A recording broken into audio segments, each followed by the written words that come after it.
So guys, tell us, what was it like working with a visionary filmmaker like Sam Mendes?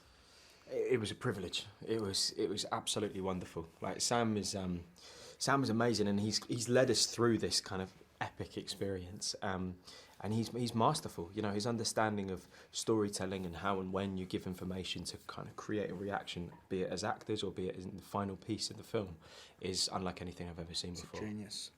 Can I ask you to set up the one-shot element of the film and how it challenged you both as actors? Yeah, I mean, we filmed this film using a method, one continuous take, and it really does allow a whole nother layer to the storytelling aspect. It adds a whole nother layer of being immersed in the story as an audience member. And as an actor, again, you're immersed in the story. You know, we did takes lasting up to 9 minutes long sometimes, and as an actor, you can just become completely lost in the story and the character, and it's honestly a dream come true. How did it challenge you physically, though, to be in a 10-minute scene in that environment? Step that up for me.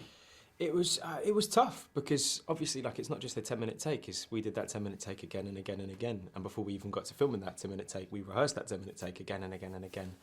You know, but it was like, you know, any sort of physical hardships were always like a drop in the ocean compared to what those fellas would have gone through. So that was always a leveler.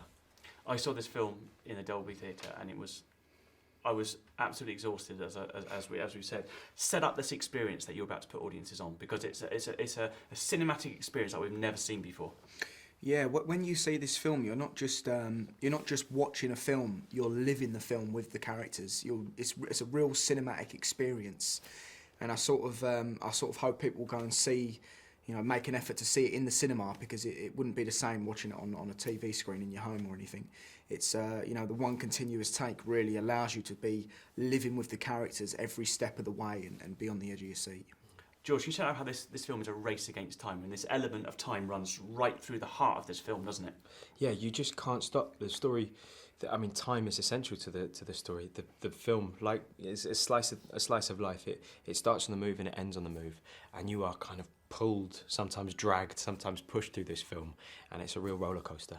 Just share with me the camaraderie that these two characters share on screen, if you can introduce them, who they are, and this unique bond that they have within this story.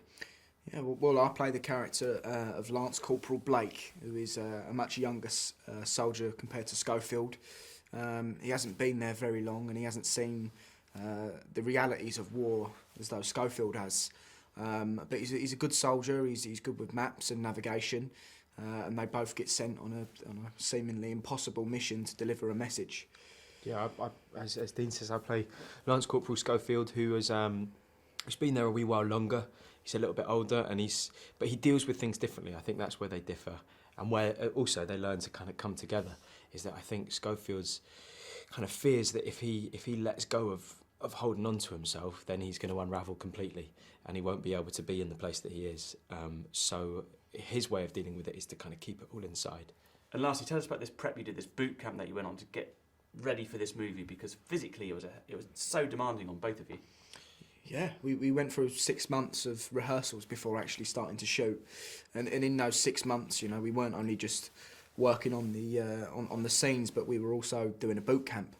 You know, it was mainly military training with a military advisor called Paul Biddis, who actually served in the British military, and he was brilliant at sort of helping us get in that sort of headspace as a soldier. And it's really just fingers and thumbs with the rifles to make it look like we knew what we was doing. Really. Yeah. Yeah.